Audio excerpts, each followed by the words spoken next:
Welcome to the Slop Farm. Enjoy the video. In this video, I will explain how to remove a Lexus IS300 headlight. First, gather your tools. A 10mm socket wrench, a Phillips head screwdriver, and a pry tool are essential. Ensure your vehicle is safely parked with the engine off. Remember, detaching the front bumper is highly recommended for clear access and to prevent any damage during the process. Now, let's tackle the front bumper. You'll need to remove several 10mm bolts and clips located on the top, in the wheel wells, and underneath the car.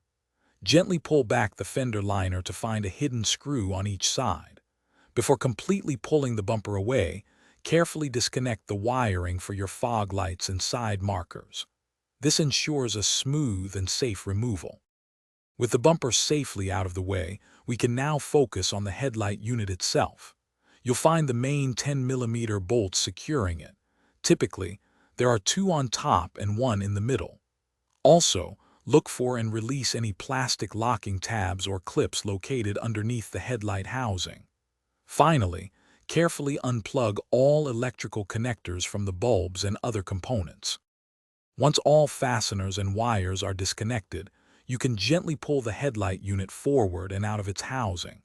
Take a moment to inspect your old headlight for any transferable components, such as leveling sensors or ballasts, which you might need for a new unit. Reinstallation is simply the reverse of these steps. Ensure all connections are secure and bolts are properly tightened. Great job! Thanks for watching. Consider subscribing if we helped you today.